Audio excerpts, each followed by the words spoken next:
घंटे।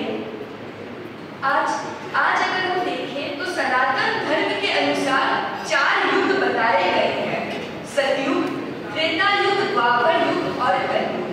प्रत्येक युग में एक राक्षस का जन्म होता है, पर अगर हम हर युग को देखें तो राक्षस का नाम छोटा होता गया है।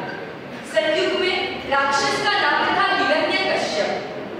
त्रेता युग में वो और छोटा हो गया और राक्षस का नाम हो गया रावण। द्वापर युग में देखें तो वो और छोटा हो गया और उसका नाम हो गया कंस। और आज अगर कलयुग की बात की जाए तो राक्षस का नाम और छोटा हो गया है और उसका नाम है मैं, अर्थात अहंकार, अहम।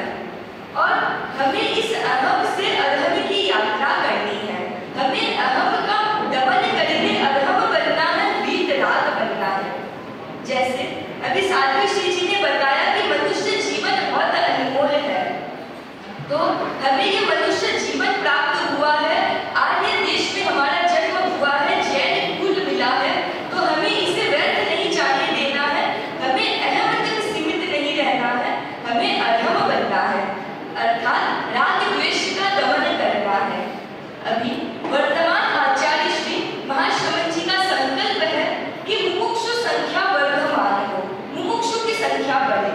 तो वीतराग स्वरूप, इस कलिकाल में जो वीतराग स्वरूप है हमारे गुरुदेव, उनका इतना बड़ा संकल्प है, अगर हम उसमें अंश मात्र भी अपना योगदान दे पाए तो ये बहुत बड़ी बात है।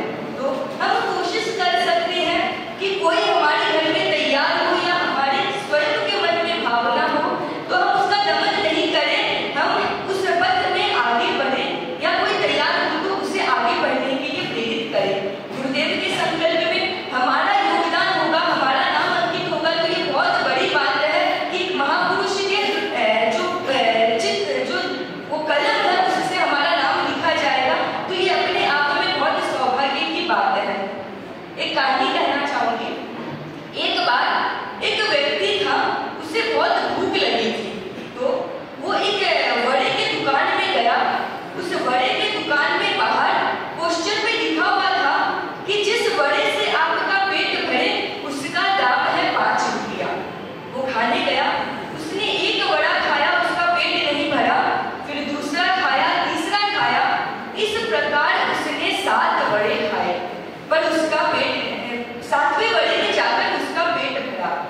तो जब पैसे देने का समय आया तो उसने 5 रुपये निकाल कर दिए। दुकानदार ने कहा, भाई साहब ये आप क्या कर रहे हैं? आपने 7 वड़े खाए और पैसे एक के दे रहे हैं, सिर्फ 5 रुपये, आपके तो 35 रुपये होते हैं। तो उसने बोला कि आपके बोर्ड में लिखा है कि जिस वड़े से आपका पेट भरे उस वड़े का दाम 5 रुपया है, तो मेरा पेट तो 7वें वड़े से भरा है, तो मैं तो उसी के दाम दूंगा। अब आप सब बताइए, क्या पहले के 6 वड़े अगर वो नहीं खाता तो 7वें वड़े से उसका पेट भरता? नहीं भरता।